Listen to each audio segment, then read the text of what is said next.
chamo Maria do Carmo Ferreira da Silva, conhecida também como Cacá, Maduca, né? Duda. E sou nascida em Montes Claros, norte de Minas. Nasci aos dias 17 de fevereiro do ano de 1954. Meu pai chamava-se Geraldo Ferreira da Silva, era operador cinematográfico. E minha mãe chamava-se Luci Eleutéria Pereira da Silva.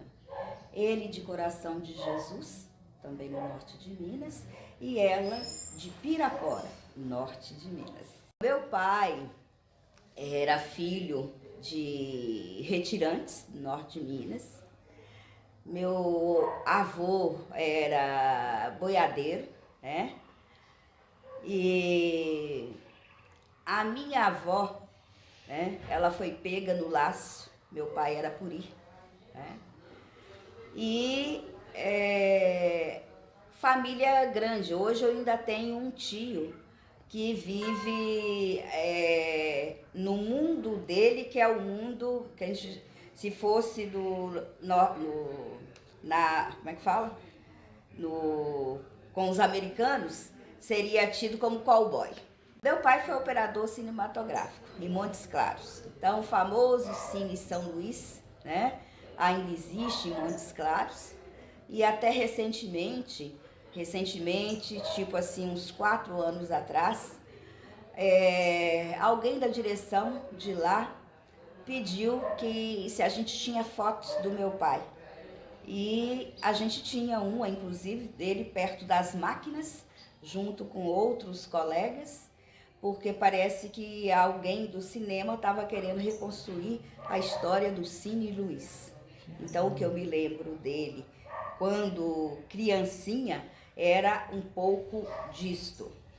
Quando nos mudamos no período de seca forte, lá na região, que a gente se mudou para Belo Horizonte, nos anos 50, ele foi trabalhar também ligado ao cinema, porque ele foi trabalhar nas companhias que na época faziam, vamos assim dizer, eram responsáveis pelas exibições. Então eu lembro muito da Columbia Pictures, que foi uma das empresas que ele trabalhou muitos anos. E depois a última empresa foi a Herbert Richards. Todas funcionavam ali no edifício central, próxima central. Lá na Avenida dos Andradas. Na Avenida dos Andradas. Então, a minha infância, de até uns 10 anos no máximo, era nesse ambiente, né? Cine São Luís, depois Belo Horizonte, nas companhias cinematográficas, e quando tinha oportunidade eu acompanhava para fazer as exibições. Eu e meu irmão mais velho, que também hoje é falecido. E eu aprendi com ele, inclusive, a consertar as fitas, que naquela época eram aqueles rolos, e você montava 3 máquinas para fazer uma projeção. Quando uma estourava, tinha a outra para repor, e enquanto a outra estava sendo reposta, você vinha com uma gilete ou um estilete e durex, emendava as fitas e aí enrolava de novo. Naquela época a gente tinha muito a questão das comédias, né? Então tinha Mazzaropi, tinha os filmes de Grande Otelo, Oscarito, né? Oscarito, e tinha filmes de cowboy, né? Que a gente gostava muito, né? E aí naquela época tinha lá, era Roy Rogers. Um filme que me marcou muito foi O Dólar Furado, né? Juliano Gema. E tinha esses que eu falei, era o Dólar Furado, né? E depois teve aqueles, me parece que é o Morro dos Ventos Uivantes, que eu vi uma vez. São alguns dos que eu lembro né, coisa. E mais era desenho animado, né? Que era, né? Sim. E sua mãe? A minha mãe era do lar, né? Como a maioria das mulheres naquela época, né? E na nossa primeira infância, eu não me lembro dela trabalhando fora, era com a gente, em casa. E muito de fogão de lenha, né? Eu ainda tenho uma marquinha aqui, ó, não nasce cabelinho aqui, pelo aqui, foi queimadura de fogão de lenha. Tem uma marca aqui, que não vou mostrar, mas era aqui, mas não tem, é só a marca, não tem cicatriz nenhuma, porque naquela época fogão era mesmo fogão de lenha, né, para todo mundo. E eu, como era muito pequena, ainda sou pequena, mas era menor ainda, a gente acompanhava a mãe fazendo tudo. E a gente via que tinha os papéis que deixava lá enrolado, palha, que era para poder acender fogo. E nesse tempo, em Montes Claros, tinha os caboclinhos que passavam pelas ruas, época de procissão, eu me lembrava das mulheres cantando, as ladainhas. E aí eu me lembro que eu peguei um desses papéis e fiz como se fosse uma vela e fiquei cantando Ave, Ave, Ave Maria. E eu tava com um vestido de prometi, né? Que pega fogo, assim. Sim, Era até um azul muito bonito, já com as pintinhas branquinhas lá, vestido de prometi. Que acho que ela tinha me arrumado pra gente sair. E nisso ela percebe que tinha pegado fogo no vestido. E aí ela arrancou o vestido do corpo, é onde eu tenho essa marca aqui e tal. Então, lembro disso, lembro dela com os tachos de cobre. A gente ainda tem 2 tachos dela em BH, né, fazendo os doces e tudo. E deixa eu ver o que mais que eu lembro de mãe antes da gente ir para BH. Que quando a gente foi para BH, aí já teve que também procurar emprego, né? Nós éramos 4 irmãos naquela época. O meu irmão mais velho tinha 8 anos quando a gente se mudou e eu 4, né? O outro nasceu e o outro tinha 3, né? Lá era de 3 em 3, era como é que fala? O controle, né? Sim, naquela época. controle de natalidade. E aí foi que eu tenho a lembrança dela trabalhando como doméstica, cuidando de criança, ajudando nas cozinhas, né? Em casas de família. Me lembro disso em Belo Horizonte. E lavando roupa para fora, lavando e passando roupa para fora, vizinhos, né? E também algumas famílias mais distantes.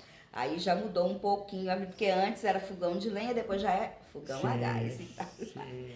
Mas lembro disso, né? As primeiras orações, entrar no grupo, né? Essas coisas. Bom, você estabeleceu aí uma referência do fogão de lenha para o fogão a gás, né? De Montes Claros para a capital. Foi uma infância fácil? Ela não foi fácil, mas foi feliz. Foi feliz porque, de certa forma, naquela época, a gente tinha mais a presença dos nossos pais, né? Mesmo que saísse, no caso do pai, que saía cedo para trabalhar e às vezes viajava, mas você sempre tinha a presença da mãe. Então a mãe era a referência para a gente, era o porto seguro da gente. E também foi onde a gente, vamos assim dizer, saiu de um mundo que era mais infantil, mais família, porque morava todas as famílias moravam mais ou menos próximas, né? Eu me lembro que, por exemplo, em Montes Claros, e também pelo fato da gente ser descendente, tanto afro quanto indígena, né? Eu me lembro da gente comer em Montes Claros, nas gamelas, era comum. As crianças, as mães faziam a comida e punham na gamela, davam uma colher para cada um e cada um se virava ali da coisa. Então, assim, tinha muita alegria, que era, juntava a meninada, mas tinha as primeiras briguinhas também, né? Os mais espertos pegavam a comida dos outros e eu me lembro uma vez de eu bater com a colher na cabeça da minha prima, porque ela estava tirando a parte que era minha. Ela hoje é falecida, Margarida. As nossas avós, né, faziam a comida, né, e como eu falei, colocavam nas gamelas e depois vinha fazendo o capitão, que é quando você amassa a comida, tem um pouco de farinha sempre, e ia colocando um capitão na boca de cada neto ali e tudo, né? E era uma típica africana, vamos assim dizer, né? Que a origem tanto indígena quanto africana é ali do sertão caminhando, né, para a Bahia, né? Sim. E tinha as grandes fazendas. Então eu me lembro dela trabalhando na fazenda, tem até uma foto dela que a gente recuperou recentemente e colocou num muralzinho lá em casa, que é ela no meio de um monte de carneiros e com aquele pano amarrado, fazendo tipo um laço aqui assim, né? O avental e rodeada, né? De menino, de carneiro e tal, né? Então a gente lembra disso, né? De você comer com capitão. É uma delícia, comida, né? Da mão de vó, né? Mão de mãe. O capitãozinho, é tipo do norte de Minas, nordeste da Bahia, recôncavo baiano, vamos assim dizer. Agora vamos lá para a idade adulta. O que veio primeiro, assistência social ou o direito? Assistência social. Por quê? O direito foi uma consequência da assistência social. Na verdade, eu fazia matemática, né? E nos anos 70, fiz um ano de matemática, mas depois eu percebi que, apesar de eu gostar muito de geometria, havia um fator que dificultava para a gente, no futuro, vamos assim dizer, dada a condição nossa de filho de trabalhador e tal, que tinha que trabalhar para estudar e ajudar no sustento da casa, a gente sabia que os estudos na área da matemática era mais em São Paulo, e naquela época era uma coisa muito distante para a gente, né? E eu sempre fui acompanhando a minha família na questão religiosa, participando dos movimentos de igreja. E no bairro que eu morava, em Belo Horizonte, que a minha família mora até hoje, ele tinha próximo dele uma das grandes favelas de Belo Horizonte, que hoje já não é tão grande, que é a favela da Ressaca, né? E então a gente fazia trabalhos lá, a gente acompanhava as pessoas da igreja que iam visitar famílias e tal, e a gente tinha muito respeito naquela época pelas pessoas mais velhas, pelos doentes. Eu falo tinha, porque hoje a gente vê que tem, mas muito pouco, né? Não é como, né, naquela época que os pais ensinavam você a respeitar o outro, né? E dizer por que o outro estava daquele jeito e tudo mais. E também tinha os trabalhos na área da educação, que era, né, já nos anos 60, 70, tinha a educação de adultos, que era Mobral, né? E a gente fazia o trabalho com o método Paulo Freire. Então eu ajudava naquilo tudo, né? E aí a gente vai pensando, será que é isso mesmo que eu vou fazer? Então, os números vão me ajudar aqui lá na frente, qual que vai ser a minha, vamos assim dizer, onde que eu vou trabalhar? Se não for professor, outros caminhos não teriam para mim naquele momento. Aí eu resolvi fazer vestibular para a área social. Aí, naquela época, era sociologia e serviço social, que tinham acabado de ser reconhecidos, até porque eram profissões tidas como subversivas, né? Então, eu fiz na PUC, que só tinha, não era nem PUC na época, né? Era UCMG, Universidade Católica de Minas Gerais. Eu vi que a minha área era ali. Então, fiz o curso, fiz o vestibular e aproveitei todas as matérias que eu tinha feito no básico de matemática para o serviço social. Então, praticamente foi quase um ano, né, que a gente ganhou na frente, né? E aí, nos anos 70, né, entrei no social e não saí dele até hoje. Apesar de, às vezes, encontrar pessoas já naquela época que falavam, mas você vai, colegas, né? Você vai fazer que curso? Aí quando eu falava para ela assim, serviço social, o que é isso? Né? Isso não dá dinheiro não, você tem que fazer curso que dá dinheiro, que naquela época a gente era educada a fazer curso, né? Estudar para você ganhar dinheiro, né? Aí eu falei assim, não, eu vou fazer. E aí fui me envolvendo, gostando e tal. E hoje eu te digo, né, como já disse para várias pessoas, quantas vezes eu tivesse que fazer um curso superior, eu faria com todo orgulho serviço social.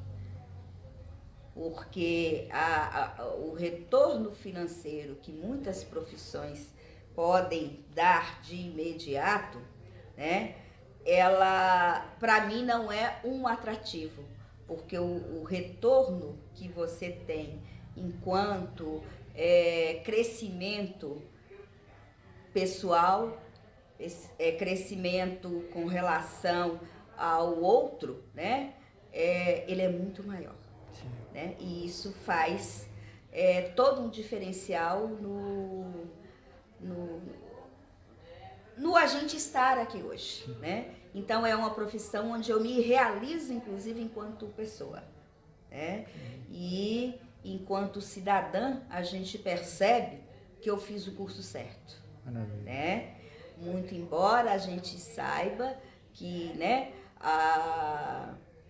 é complexo, né? É polêmico, né? E que muitas vezes a gente tem, não vou dizer de sabores, mas talvez desgosto, muitas vezes uma certa tristeza, uma certa angústia, mas é onde eu me encontro enquanto ser no mundo, nesta profissão. E foi daí que eu senti a necessidade de ampliar os meus conhecimentos, quando eu vi que tinha uma ligação muito direta com aquilo que é a busca do ser humano, a busca do cidadão, que é de se realizar enquanto pessoa e garantir seus direitos. E então foi aonde eu entrei para fazer direito, e que também aí já fiz aqui em Teófilo Otoni, eu já estava aqui pela Diocese de Araçuaí, e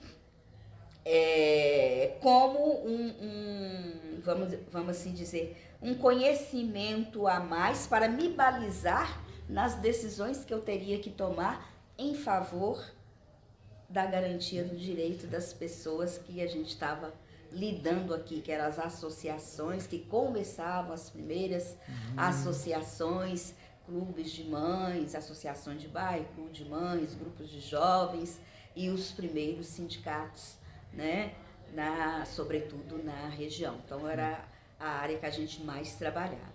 E como eu falei que a gente trabalhava muito ligada à questão de igreja, eu acabei recebendo o convite para estar aqui na igreja de Araçuaí, né? E aí, nessa época, o nosso bispo era Dom Silvestre, e eu fui a primeira assistente social aqui da Diocese de Araçuaí, nessa região toda. A gente era mais de 52 municípios. E me lembro de ter uma outra assistente social, que hoje é falecida, que trabalhava na região do Baixo Jequitinhonha. Então, a igreja, já naquela época, né, fazia a opção preferencial pelos pobres e a gente tinha uma demanda imensa de trabalho. E foi o período também em que, enquanto profissão, a minha profissão se afirmou e reafirmou, que foi também anos das grandes lutas no campo, né, os grandes conflitos, quando começam a surgir as grandes pastorais sociais. A igreja faz a sua opção preferencial pelos pobres e é onde a gente cria a Cáritas. Eu redigi a primeira ata da criação de Cáritas aqui na Diocese, 13 de fevereiro de 1979, quando a gente criou a Cáritas, que era ligada à linha 6 da CNBB, e que a gente começou com os pequenos projetos de ajuda comunitárias, né, aqui na nossa diocese. E daí para cá, né, eu nunca mais larguei nem a igreja, nem a nossa, né, vim fazer estágio aqui, porque era também uma condição de vida, porque a gente que era trabalhador não podia ter, era mais difícil fazer estágio, né? E às vezes você encontrava estágio final de semana, que era na área da saúde, que também é onde eu sempre também trabalhei um pouco. Até às vezes tem pessoas na própria universidade que achavam que eu era da área da saúde, porque era muito ligada às nossas ações. Mas quando a gente veio para cá, foi 77 que a gente veio fazer o estágio. E essa estrada aqui não era asfaltada, era aquele poeirão. O ônibus ainda parava em Diamantina, você trocava de ônibus para poder vir, né? Tal, e era a época do projeto Rondon. Então eu conheci aqui, por necessidade de fazer estágio, através do projeto Rondon, e aí foi onde eu fui criando os laços na região. E aí era a oportunidade também de você cumprir toda a carga horária, porque você aproveitava as férias, você tirava férias do trabalho, 30 dias, e cumpria a carga horária do vamos assim dizer, do TCC que você tinha que fazer, né? Os trabalhos de campo para a universidade. E aí, depois dessa identidade, né, que se aflorou, eu peguei a monitoria do nosso curso de serviço social aqui. Então, o nosso departamento de mês em mês mandava uma equipe, né, aqui para o campus avançados. Então, quando eu peguei essa monitoria, de 15 em 15 dias eu vinha para cá. Que era para poder acompanhar as equipes que estavam. Peguei por um ano. E isso ajudava no currículo lá na universidade também. E então daí eu falo, né, que eu quase perdi até a nossa formatura no que diz respeito às festas, vamos assim dizer, porque o envolvimento era tanto que eu só saí daqui quase que no dia de ir lá para poder fazer a colação de grau. E aí você resolve então ser prefeita? Como é que é isso da política? Como é que isso aconteceu? Isso não nasceu assim não, eu relutei muito para não ser. Eu relutei muito para não ser, apesar de que a gente ajudou a trabalhar, né, com muito gosto na criação do Partido dos Trabalhadores aqui, né? Então, era o Partido Novo que estava surgindo. Naquela época, Lula andava, sua Brasília amarela, não é como é que chama? Os Mamonas, né? Mas o Lula tinha uma Brasília amarela. E ele andava nesse Brasil inteiro com essa Brasília. E a gente fazia as reuniões sempre à noite. Foi muito interessante a criação do Partido dos Trabalhadores aqui. E a gente deve muito a Lira Marques, os primeiros. Lira foi a nossa primeira presidente do PT aqui.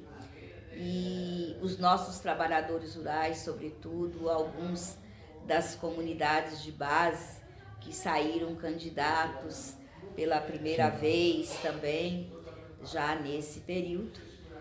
Me lembro da gente fazendo jornalzinho para se comunicar, e o nome do nosso jornal era O Portador, porque a gente não podia falar PT, então era O Portador. E aí o O era mais escuro, que era para chamar a atenção, e o P do portador e o T eram mais escuros, que era para a gente chamar a atenção. E a gente fazia panfletagem à noite, né, nas portas,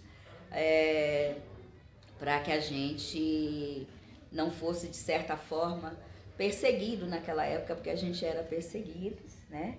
E a polícia, ela tinha um poder, né? O delegado era o todo poderoso na época, então a gente tinha que pedir autorização para tudo, eu me lembro disso, né? E então eu sei que, inclusive, as nossas primeiras campanhas, que já em 80, nos anos 80, acho que foi 88, se eu não estiver enganada, nós elegemos o primeiro vereador, que foi o Manuel das Tesouras. E as nossas campanhas, elas eram sobretudo criativas, né? Você fazia num papel, como é que fala? Nessas folhas de papel... Ofício. Aí saía tirando xerox, e numa folha você fazia 4 propagandas de uma vez, pegava o retrato, tirava xerox e foi muito, sabe, emocionante esse período todo. E para ir para a zona rural era aquela dificuldade, o povo para vir da zona rural para cá e tal. E a gente andando nas roças, a gente aprendeu muito, viu muito a realidade do nosso povo, e então nos motivou a ajudar na criação do partido. Aí, por que da minha relutância? Porque quando a gente sai da universidade, você sai cheio de ideal, né? E você sai com o ideal, mas também você sai com as bases, vamos assim dizer, sólidas, no sentido de que você tinha que respeitar, né, as pessoas e procurar, né, deixar que ele seja o sujeito, né? Aí entra a teoria de Gramsci, né, do intelectual orgânico. Você tem que ajudar, você tem que, mas você não pode fazer por nem para, você tem que fazer com.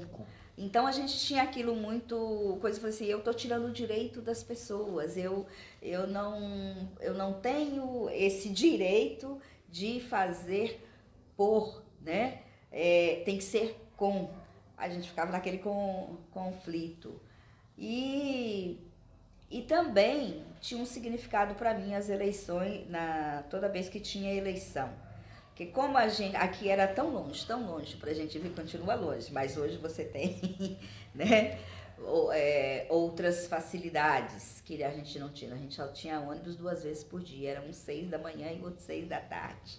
A comunicação ainda era muito através de rádio, que tinha no DR e alguns outros, acho que mais 2, não sei se era o hospital, correio, né? Então a gente usava muito o correio. Era a maior alegria quando a gente ia no correio para poder receber uma carta dos pais, dos amigos e tudo, né? Então a comunicação era feita através das caixas postais e dos rádios. E ônibus, quando tinha, que era nesse formato aí. Então, era uma forma da gente ir para casa, voltar para casa e rever os parentes, estar com os parentes, né? E ter a sua vida lá, né, enquanto ator político, né? Mas aí foi indo, e eu falei, não, você tem que candidatar. Então, assim, eu chorei no dia que eu mudei o meu título para cá, porque, né, era a minha vida, né, tinha sido até então, né, lá, né, em BH, com os amigos, onde você se descobriu, foi se fazendo, tal. E aí, quando chegou aqui, e que a gente, de certa forma, foi pressionado, né, positivamente, né? Falei, não, você nos ajuda e aí a gente está querendo que você possa nos ajudar nesse... Então eu passei, aí me filiei, o PT aqui foi criado em 88, se eu não estiver enganado, 81, 84, não me lembro mais, mas foi nesse período, foi 81, parece. E aí, em 90, eu transferi meu título para cá. E aí, já em 92, eu já participei da primeira eleição, mas como candidata a deputada. Naquela época, fiquei na suplência, tal. E as nossas campanhas eram... o material que a gente tinha era criado tirando xerox, fazendo xerox e tal, né? E era naqueles stencil. Sim, no mimeógrafo. Mimeógrafo, você rodava aquilo tudo e fazia com muito gosto e tal. E aí foi surgindo essa, vamos assim dizer, essa necessidade e chegou o momento de estar participando. Então eu estava, na época, lecionando na nossa escola, né, Agrogemito, a escola do Bispo, Agrop, naquele tempo.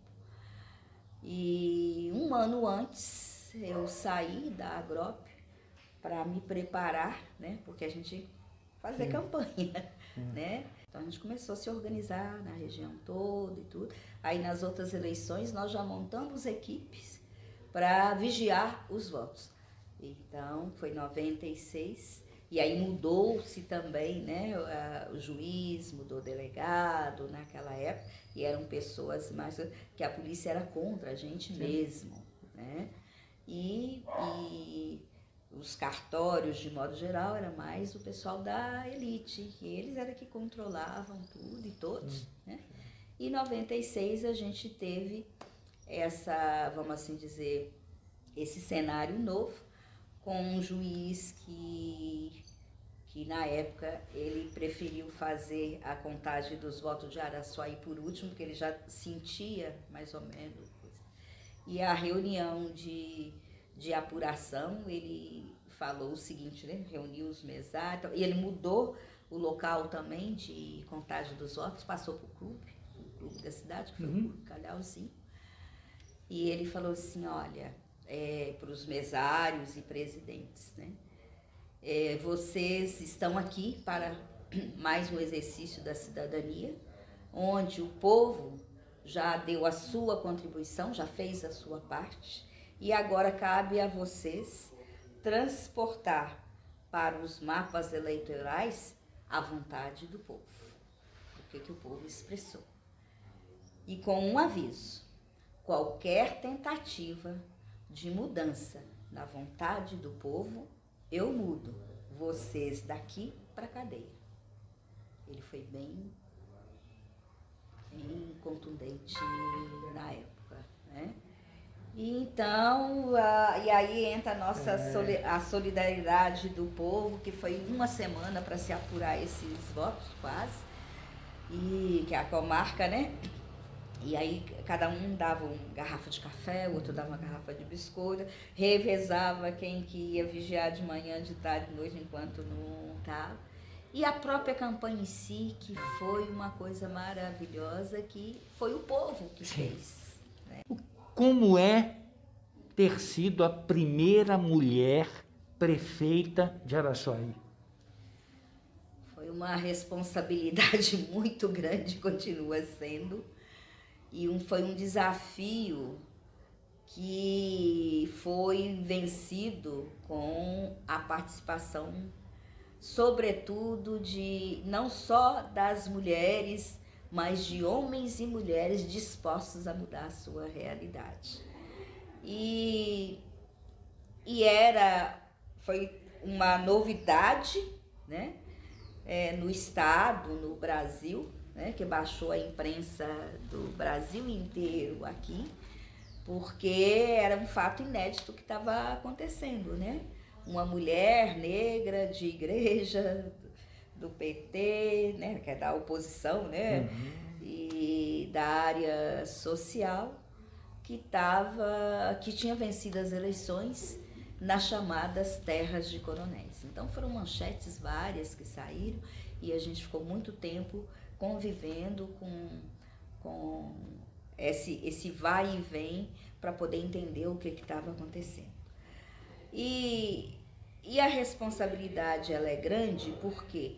Porque você estava trazendo sobre si, né, ou consigo, o sonho de milhares, né? De não só mulheres, mas de toda uma população que vivia uma situação de expropriação, de alienação, de alijamento de tudo o que é direito e também da concepção de ser cidadão. Então a aposta na gente era muito grande, mas os estímulos que a gente recebia, os cuidados também foram, né? Todo mundo queria ajudar e foi por isso que a gente implementou o orçamento participativo. E quando isso começa a tornar-se realidade, isso mexeu muito com a questão também do machismo local na época e o poderio local, porque para a gente tomar posse não foi fácil, né? Teve que vir Polícia Federal para cá, para garantir a posse, né? E alguns homens falavam que a gente tinha vencido, mas não tomava posse, né? Que lugar de mulher era em casa, era na cozinha, era na cama, mas não na prefeitura, né? E era a época que a gente ainda tinha jagunço aqui. A gente teve que conviver com algumas cenas de jagunço. E nós temos balas que são relíquias aí em prédios públicos, vamos assim dizer. Mas também eu falo da responsabilidade que despertou no ser mulher da região um sentimento de pertença e de poder, vamos assim dizer. Tanto que nas eleições posteriores, nós tivemos mais 4 mulheres eleitas. E eu fui a esses lugares, né, todas as cidades próximas aqui, que foi Medina, Coronel Murta, Itaubim, né? Então eu ia, né, nas campanhas das mulheres e tudo, e era muito interessante, porque algumas que eram casadas, né, seus maridos as acompanhavam e tudo, e assim, algumas para poder abrir a boca, o marido tinha que estar mais distante. Mas começou a romper aquele ciclo, né, em que lugar de mulher é em todo lugar, menos na política. Sua vida é um filme que seu pai gostaria de projetar no cinema? Essa é uma pergunta meio difícil, mas eu creio que sim, porque significaria, né, a sua continuidade, né, e daquilo que a gente viveu, aprendeu, as dificuldades que a gente passou, e acho que ele não teria vergonha, não, de se pudesse fazer um filme, porque não se trata de um filme da minha história, eu acho que é da família, né, que a gente é muito... Só para você ter ideia, quando a gente estava aqui em Cambaí, que eu falei que eu fiquei 1 ano sem trabalhar, várias ações solidárias foram feitas, inclusive da minha família, que mandava coisas para mim nesse período todo para me ajudar. e de colegas da igreja, que a gente já estava aí trabalhando na Caritas, eles tiravam parte do seu salário todo mês para poder me manter e ajudar a fazer o trabalho. Então, assim, a gente tem que ter a consciência de que não é o eu sozinho, mas o nós. Né? Você falou lá atrás de alguns filmes que você te marcaram e tal, e um deles você disse que era um Morro dos Ventos Vivantes, que é um filme de amor, mas de um amor que não acontece. Sim. Não houve tempo para o amor, para Cacá? Eu acho, quando eu vim para cá, a gente vem com aquela, quando eu falei, né, da ilusão, que a gente pensava o seguinte, nós vamos, o nosso grupo de, né, porque nós éramos assistentes sociais, psicólogos, médicos, engenheiros, enfermeiros, que vinha aí das universidades. O nosso sonho era ter uma van, um carro grande, na época não tinha van, né? Mas era rural e aqueles outros carros maiores, para a gente ir de lugar em lugar onde precisasse de nós. Depois a gente vê que não é bem assim. Alguns conseguem fazer mais ou menos dessa forma. Aí,